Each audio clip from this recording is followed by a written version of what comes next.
The new cabinet of ministers have officially been sworn in individually by Aruba's governor. Plus, in today's headlines, we'll discuss an iPhone conspiracy theory and a story on police cadets' investigation on illegal garages in Orangestad. 15 on 15 starts right now. Thanks for joining us. I'm Yentl Lieuw. The swearing in for the ministers took place on Wednesday late afternoon. The governor did the honors at Fort Zoutman, and the official ceremony was held later in front of the government building. The governor swore in the new cabinet of ministers. This is as follows. Prime Minister and Minister of Sustainable Energy is Mike Amen. The Minister of Economic Affairs, Communications, Energy, and Environment, Mr. Mike de Meza, who also holds the office as the Vice Prime Minister. The Minister of Infrastructure and Integration, as well as Spatial Development, is Mr. Benny Zievinger. The Minister of Finance and Government Organization is Mr. Juan David Iroshkin.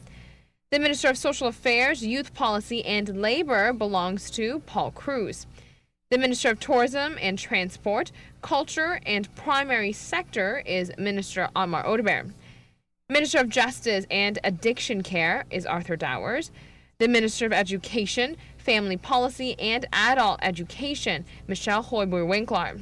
The Minister of Public Health, Elderly Care, and Sports goes to Dr. Alex Schwengel. Also announced yesterday was the position of President of the Parliament. Parliamentarian Marisol Lopez-Trump will assume that position, and Chris Dalmers will continue as Vice President of Parliament.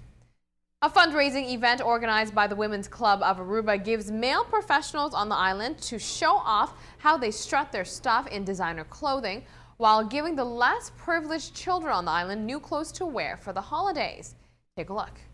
The Women's Club of Aruba organizes an annual event entitled its Raining Men Fashion Event. Real male models are not welcomed on the runway. Instead, the organization looks for doctors, lawyers, police officers, and more to join. The idea of the event is fun, but more importantly, the proceeds goes towards a very good cause. The Women's Club of Aruba's Dress a Child program aims to dress first graders. WCA works closely with the SCOA administration to see which families are in need.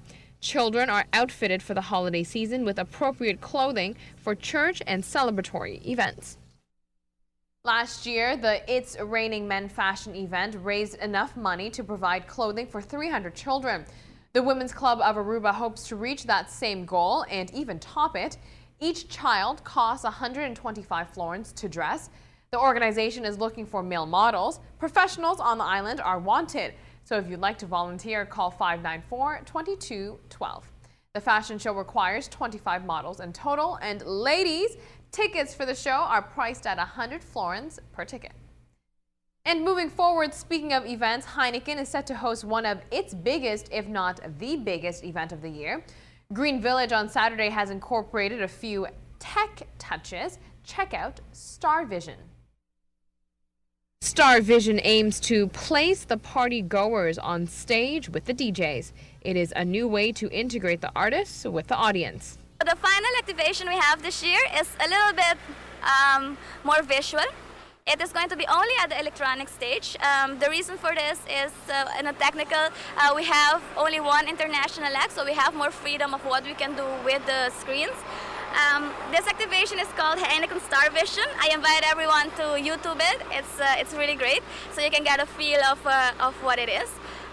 Star Vision is an application in which you can take photos of yourself, your friends, the event. Once you do that, you send it to Heineken's Twitter or email account. Star Vision is a creative way to allow the audience to be a part of the spectacle that is on stage.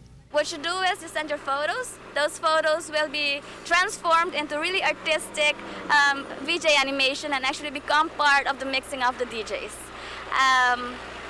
Again, go check out the Heineken Star Vision on YouTube so you get an idea, but this is something that's going to really be pushing the boundaries of interacting with an event. Green Village is set to take place this Saturday on the main street of St. Nicholas. For those who live far from the area and is looking for a ride, check out Heineken Green Village 2013 on Facebook for the shuttle bus schedules. Don't go anywhere, because when we come back, we'll tell you about the conspiracy theory about iPhones that has been circling around. Also, I'll have a story on how losing weight doesn't necessarily bring you happiness.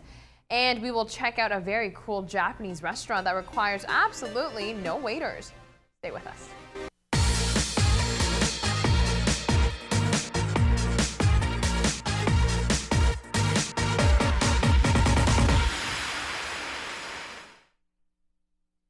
So there's a conspiracy theory surfacing about iPhones that received some attention. A New York Times columnist is suggesting that Apple plans short battery life and aging qualities on their phones so their customers will replace it with the newest iPhone that is out on the market.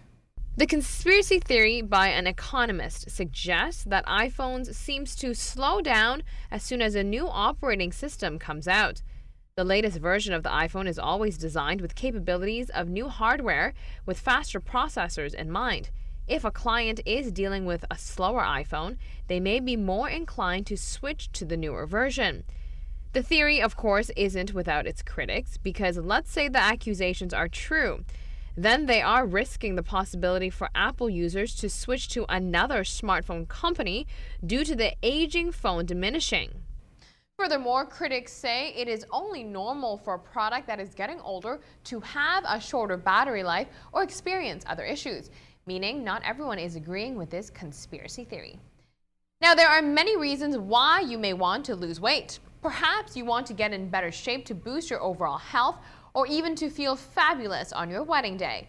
But if happiness is your goal, then you should know this. Losing weight won't necessarily make you happier.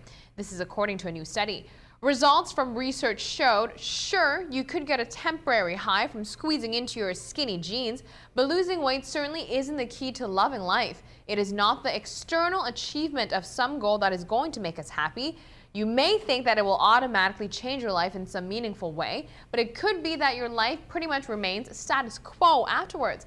That is because your happiness doesn't and shouldn't be dependent on just your weight. That is an inspiring message for you, right there. And moving forward, the Japanese are known to be trend setters. Check out this latest concept for a restaurant. Technology can ensure food to be cooked and service to be delivered at restaurants. At this high-tech restaurant, the ordering is done on an iPad.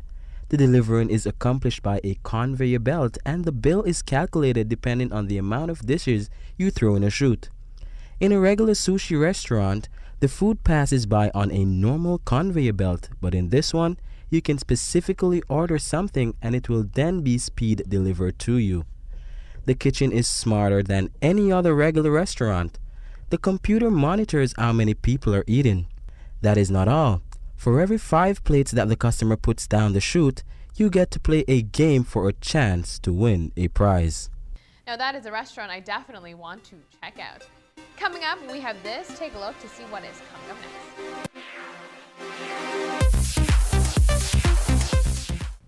A class of police cadets conducted an investigation in Orangestad concerning illegal garages. With their findings, the police force put together a presentation to illustrate to various government department heads that action must be taken.